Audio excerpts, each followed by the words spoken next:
এই যে দেখেন বাড়িঘর সব ধ্বংসস্তূপ হয়ে আছে।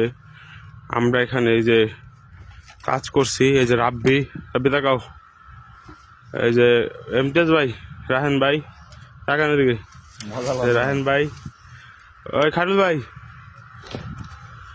ভাই লোক দেন, এই যে খাইরুল ভাই, ওই যে ওইখানে ইয়াসিন আছে, সবাই আমরা কাজ করতেছি। এখানে একটা আবাসিক এলাকা, কিন্তু সব ধ্বংসস্তূপ হয়ে আছে। কি অবস্থা, সবাই দোয়া করবেন আমাদের জন্য। আল্লাহর রহমতে আমরা জানি ঠিকঠাক ভাবে আবার দেশে ফিরে আসতে পারি। এগুলো আমাদের এখনকার বর্তমানের কাজ। শত্রুপক্ষের বাংকারগুলো আমরা নিমাইতেছি। যেখানে এখানে সোলজাররা ছিল, এই বাংকারগুলো আমরা ভরতেছি।